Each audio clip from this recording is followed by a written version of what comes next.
tratar de um assunto muito bacana que tem a ver com a minha vida e com a sua vida, que é maturação. E a gente não vai falar da maturidade ou do amadurecimento, não. Nós vamos falar da maturação. E a diferença é que a maturação é o processo que nos leva à maturidade ou ao amadurecimento. E o amadurecimento ou a maturidade é o estado que alguém ou alguma coisa se encontra após passar pelo processo do amadurecimento. Então a gente vai falar de maturação, que é o processo que vai levar a gente a esse amadurecimento. Amém? Eu queria que você acompanhasse comigo livro de Marcos, capítulo 4, versículo 26. Nós vamos ler do versículo 26 até o 29.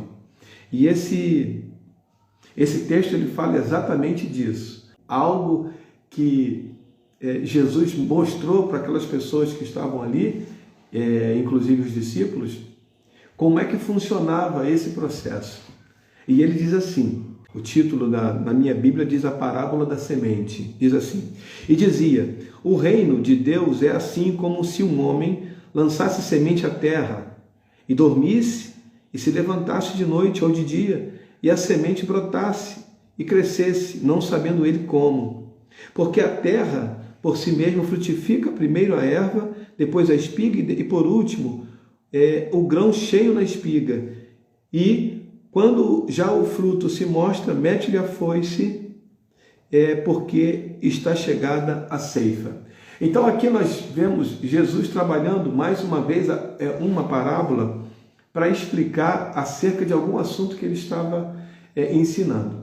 Nesse caso aqui, ele estava ensinando acerca do reino de Deus.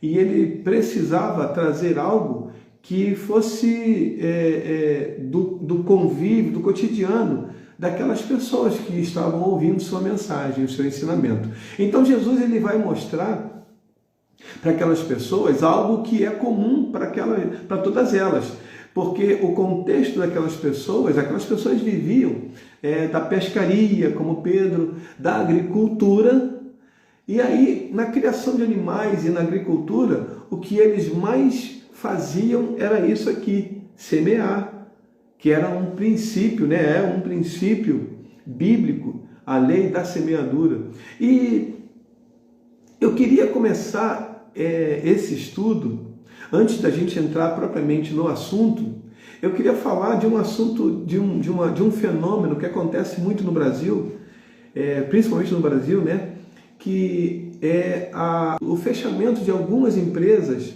antes do primeiro ano. Uma estatística, uma pesquisa feita, diz que a maioria das empresas, pequenas empresas, elas fecham as portas antes de completarem um ano de vida. Ou seja, a empresa não completou um ano, nem fez aniversário, o primeiro aniversário do aninho, aquele primeiro aninho que todo pai e toda mãe quer fazer uma festa bacana para o seu filho, e essa empresa nem completou um ano e ela já fechou as portas. Sabe por quê? Existem vários motivos. Aí a questão tributária, a carga tributária das empresas é uma coisa muito grande aqui no Brasil. A burocracia, e aí o governo tenta fazer ter um processo de desburocratização.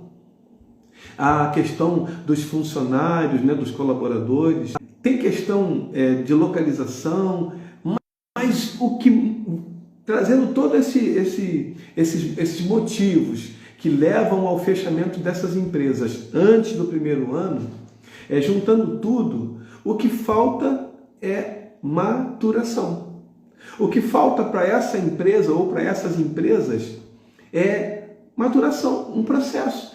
Porque a maioria das pessoas, elas abrem negócios, abrem empresas, querendo, ou melhor, achando que vão ficar ricas da noite para o dia. Elas vão projetar a empresa hoje, amanhã elas vão colocar em prática, vão abrir e no dia seguinte elas vão estar assim num patamar diferente. Ou como diria o Bruno Henrique, num outro patamar.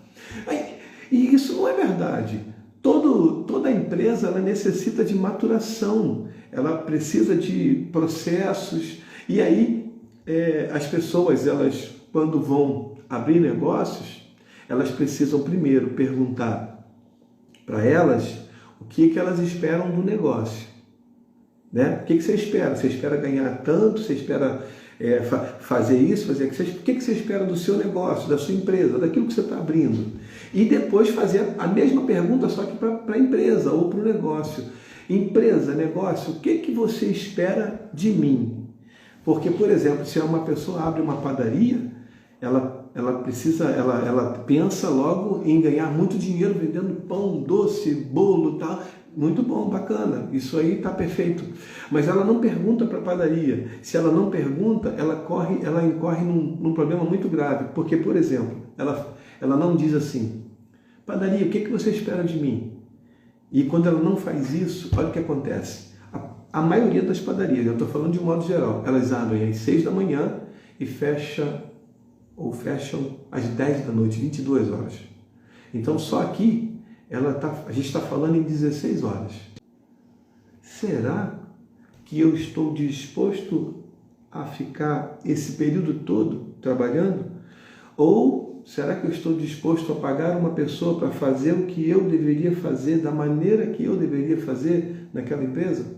Então, a maioria das empresas elas fecham porque as pessoas não sabem o que vai acontecer, não sabem como é que vai ser, e aí elas não aguardam o tempo de maturação. Com isso, não aguardando esse processo, elas não alcançam o objetivo que elas haviam projetado, porque não vai alcançar da noite para o dia, e com isso vem a frustração e aí, consequentemente, elas fecham, porque elas acreditam que a empresa não deu certo.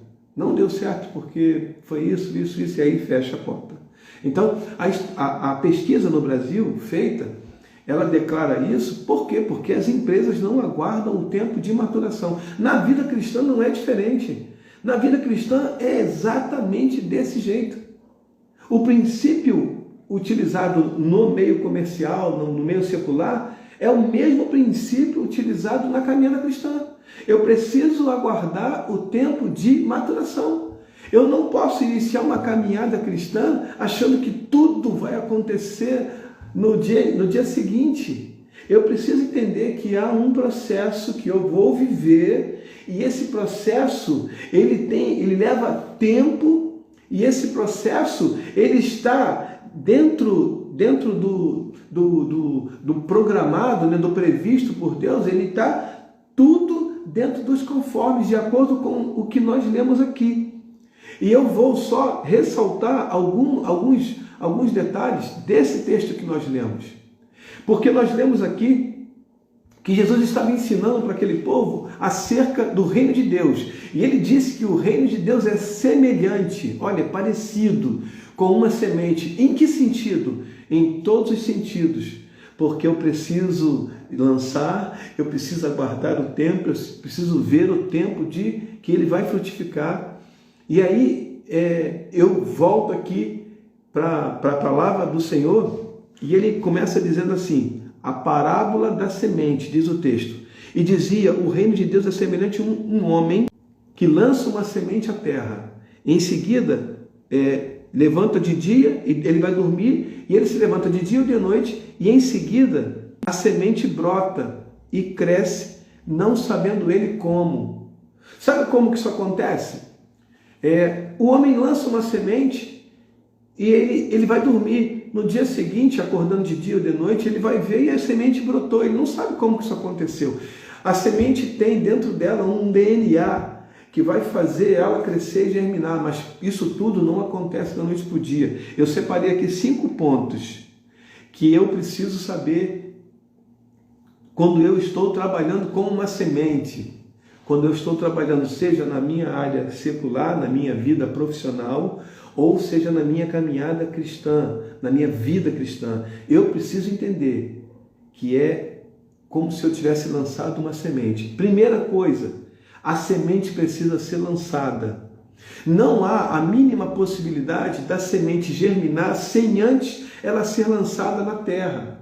E para isso, é preciso que eu e você estejamos disponíveis para Deus, para que nós lancemos a semente à terra. Essa semente vai ser lançada à terra. Eu não sei como, mas ela vai germinar. Eu não sei como, mas ela vai começar a dar fruto. Mas antes de tudo acontecer, a semente tem que morrer. A semente deixa de ser semente, ela renuncia à sua condição de semente para que ela possa germinar. Ela morre na terra. Quando eu e você lançamos uma semente, ela tem que morrer para em seguida ela começar a germinar. Ela tem que morrer para que ela possa então cumprir o seu papel. Ela não vai continuar sendo semente, ela vai deixar de ser semente para começar a germinar. Começando a germinar, ela então entra num outro processo, ela começa a crescer. Começando a crescer, ela começa agora a aparentar as folhas, ela começa a crescer, ela começa a dar flores e a partir daí ela começa a dar frutos. Como está escrito aqui, ó. Porque a terra por si mesma frutifica, primeiro a erva, depois a espiga e por último o grão cheio na espiga. Então, uma semente é capaz de produzir uma espiga que tem várias sementes, vários grãos. Mas isso tudo só é possível porque primeiro uma pessoa lançou à terra a semente. Lançando nessa terra a semente, essa semente, ela admitiu morrer para que ela germine, cresça e dê fruto. E olha que interessante, outras pessoas vão colher desse fruto, dessa semente. Então uma coisa muito interessante é que precisa de mim e de você para lançar a semente na terra. Mas todo esse processo de maturação que vai acontecer a partir do lançamento da semente na terra, tem uma coisa chamada tempo, e eu e você precisamos respeitar esse tempo. O tempo não está sob o meu controle, o tempo não está sob o seu controle, mas o tempo precisa ser respeitado. Eu preciso entender que para uma semente crescer, germinar, crescer e dar fruto, leva um tempo, e esse tempo precisa ser respeitado para que essa semente possa cumprir a sua função, que é germinar, crescer e dar fruto, e outras pessoas colherem desse fruto. Uma frase muito conhecida, né? Quem planta tâmaras não colhe tâmaras. E aí, essa frase é uma frase assim meio contraditória, porque se a pessoa está plantando, é porque ela quer colher. Então, se ela está plantando algo, ela não vai deixar de colher aquele algo. No caso dessa frase, a tâmara. Se ela está plantando tâmara, ela vai querer colher tâmara. E aí vem a explicação de toda dessa frase, que é meio contraditória, meio estranha à primeira vista. Quem planta tâmaras não colhe tâmaras, porque a tâmara levava, eu vou dizer levava e vou explicar por quê, de 70 a 100 anos para ser colhida, para dar fruto. Então, uma pessoa com 30 anos vai plantar tâmaras, como é que ela vai conseguir colher? Quando ela tiver 130 anos?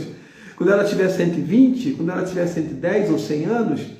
Então, muito provavelmente, quem plantava tâmaras não colhia tâmaras. Agora, a gente já não vê isso como uma verdade, porque a tecnologia, né, na agricultura também, ela assim, ampliou os horizontes, né? Uma coisa que você levava um ano, agora você leva 6 meses. Coisas que levavam de 70 a 100 anos, hoje eles chamam de tempo recorde, 10 anos para colher tâmara. Existem também outras tecnologias que vai possibilitar colher tâmaras entre 4, 5, 6, menos de 10 anos. Mas não menos que 4 anos. Eu, pelo menos na minha pesquisa, não vi menos de 4 anos.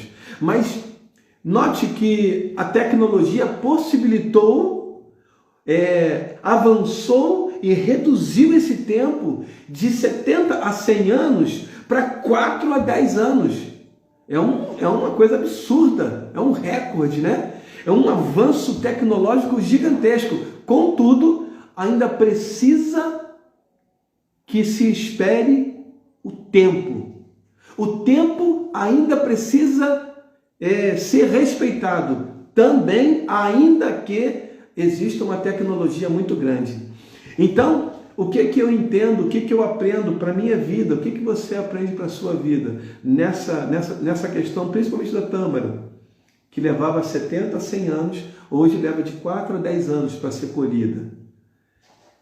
Que toda semente que eu e você vamos plantar, e nós precisamos plantar, ela vai morrer, vai germinar, vai crescer e vai dar frutos. Mas para isso eu e você precisamos semear. Mesmo que algo que nós venhamos a semear, nós não venhamos a colher. Entenda bem isso. Se essa pessoa que plantava tâmaras lá no passado, que levava 70 a 100 anos para colher tâmara, pensasse de maneira egoísta, eu não vou plantar porque eu não vou conseguir colher, para que eu vou plantar? Se o objetivo principal de alguém que planta alguma coisa é colher, por que essa pessoa iria plantar? Ela não pensou nela, ela pensou na posteridade, ela pensou nas pessoas que viriam depois, filhos, netos, bisnetos, pessoas amigas, filhos de amigos. Essas pessoas poderiam colher tâmaras porque ele plantou tâmaras. Então existem coisas que você vai plantar, que você vai semear, que você não vai colher. Você talvez nem saiba que aquela semente que você semeou germinou, cresceu e deu fruto. Talvez você nem chegue ao teu conhecimento, mas você não pode deixar de plantar, de semear, mesmo que para isso você tenha que plantar e não saiba nem se deu fruto, não tenha nem como colher, porque isso é deixar para a posteridade. Isso é deixar um legado, isso é deixar algo semeado na vida de outras pessoas, é semear de fato na vida de outras pessoas. E se eu pensar direitinho, alguém semeou na minha vida, alguém semeou na sua vida. Você não ouviu o Evangelho e se converteu e hoje você é uma nova criatura, é cristão, é uma cristã, porque você decidiu, não. Alguém semeou na sua vida. O Espírito Santo começou a trabalhar na sua vida e você hoje confessou Jesus. Você hoje está na caminhada cristã. Você hoje é um crente em Jesus Cristo. Mas para que isso fosse possível, alguém lá atrás semeou na sua vida, mesmo que você não tenha visto. E talvez a pessoa que semeou nem esteja próxima, nem esteja vendo aquilo que frutificou. Porque no meu caso, eu me lembro do rapaz, chamava, eu não sei se ele se chamava ou se ainda se chama Wilson, não sei o sobrenome dele, não sei nada sobre ele, mas sei que ele um dia botou um disco desse tamanho, né, chamado LP, que nós conhecíamos, né, long play, de vinil, um disco de vinil, e ele tocou lá a última trombeta, e eu comecei a ouvir aquilo e ele começou a pregar para nós, né? A primeira pessoa quando eu ouvi. Em seguida, a minha irmã, que apresentou o Evangelho para nós. E aí, o Wilson, ele nem sabe que eu sou crente. Por que ele não sabe? Porque ele semeou. E existem sementes que eu e você vamos semear, mas não vamos dar conta de que ela germinou, cresceu e está dando frutos. Você consegue entender isso? Então, não é sobre nós, né? O quanto nós vamos poder colher, mas é o quanto nós vamos poder semear. O quanto vamos poder semear. Não desista de semear. Semeie, mesmo que seja em tempos ruins, mesmo que seja em lágrimas, semeie. Por quê? Porque essa semente ela vai morrer, vai germinar, vai dar fruto, crescer e vai dar frutos. Talvez você nem veja. E esse aqui é o grande mistério da caminhada e da vida cristã, o que Jesus disse aqui. Porque ele disse que o reino de Deus é semelhante um homem que lança uma semente na terra. Note que para essa semente germinar, ela tem que morrer. E note que Jesus está fazendo uma comparação do reino de Deus. Então, para eu e você germinarmos, crescermos e darmos frutos, nós precisamos morrer. Lembra de Jesus falando em uma outra oportunidade? Ele diz assim: aquele que quer vir após mim, negue-se a si mesmo, tome a sua cruz todos os dias e siga-me. Então, para que eu e você venhamos a germinar, crescer e dar frutos, primeiro nós precisamos cumprir o que está estabelecido para a semente: morrer. Nós precisamos morrer para nós e viver para Deus. A única maneira que existe de eu e você germinarmos, crescermos e darmos frutos é através da nossa entrega, é através da nossa renúncia. Nós renunciamos e aí dizemos: Senhor, eu estou aqui disponível, e Ele começa a nos usar. E a partir daí, quando nós nos colocamos de lado, né, as nossas vontades, nós começamos a sermos usados pelo Senhor. É a mesma coisa que Jesus, quando estava para ser crucificado, ele diz: Pai, se possível for, afasta de mim esse cálice. A humanidade de Jesus estava dizendo: está muito difícil, vai ser muito sofrimento, se possível afasta. Mas ele não estava fazendo ali, ele não estava ali para fazer a sua vontade. Ele renunciou, ele morreu dentro de si, ele matou a sua vontade e disse: contudo, não faça conforme eu quero, mas conforme o Senhor quer. Então Jesus também, ele abdicou da sua vontade para que ele morresse, germinasse e desse fruto. E desse fruto eu e você participássemos. Então, Jesus, ele nos deixa um ensinamento, que é: eu preciso semear, não importa em que período. Deixa eu ler para você aqui, eu acho que é Salmo 126, deixa eu colocar aqui.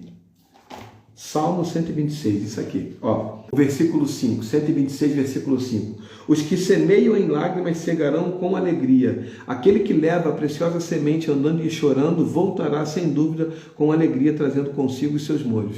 Então, eu entendo aqui que é preciso semear, mesmo em tempos ruins, eu preciso semear. Mesmo em lágrimas, eu preciso semear, porque certamente nós vamos colher. E se nós não colhermos, alguém vai colher no nosso lugar. Mas que a semente vai germinar, isso vai, porque dentro dela existe um DNA. Um DNA dizendo assim: morre, agora germina, agora cresce e agora dá fruto. Está tudo ali no DNA da semente. A segunda coisa: existem sementes que nós não vamos colher. Talvez nós nem saibamos que ela deu fruto, mas eu preciso. Lembra da tâmara, quando você pensar em algo que você vai semear, que talvez você não vá colher? Lembra da tâmara? A tâmara, lá naquele tempo atrás, levava de 70 a 100 anos para ser colhida, para nascer tâmara. E quem plantava tâmara não colhia tâmara. Era uma coisa simples. Quem plantava tâmara não colhia tâmara, porque ela levava de 70 a 100 anos. Dessa forma, a pessoa que estava plantando já provavelmente não iria colher. Mas é importante que eu semeie. É importante que eu deposite a semente na terra. E essa semente vai germinar. Ou melhor, ela vai morrer, vai germinar, vai crescer e vai dar fruto. Na sua caminhada cristã, existe um tempo de maturação. E esse tempo precisa ser respeitado. Mas ao passar desse tempo, a semente vai começar a germinar, crescer e vai começar a dar fruto. Amém? Porque você um dia decidiu semear. Não pare de semear. Semeie na vida das pessoas, semeie no seu ministério, semeie de forma que você possa ter assim aquela sensação do dever cumprido, de verdade. Eu estou semeando. Quando você vê alguém dizendo: poxa, aquela pessoa fez a diferença na minha vida, isso é semear. Isso é semear. Então alguém está semeando na vida de alguém. Alguém semeou na minha vida, alguém semeou na sua vida. Agora faça o mesmo. Faça com que outras pessoas alcancem aquilo que você tem alcançado. Amém? Deus abençoe a tua vida. Deus abençoe a sua semente. Deus abençoe a obra das suas mãos. Que você possa ter nas suas mãos sementes e que você possa a todo momento lançar essas sementes em terra. Lançar essas sementes na terra fértil, para que elas possam morrer, germinar e dar frutos, crescer e dar frutos. Amém? De maneira que você possa colher e que em que outros momentos, mesmo não colhendo, você possa ter sido bênção na vida de alguém. Amém? Deus abençoe a tua vida.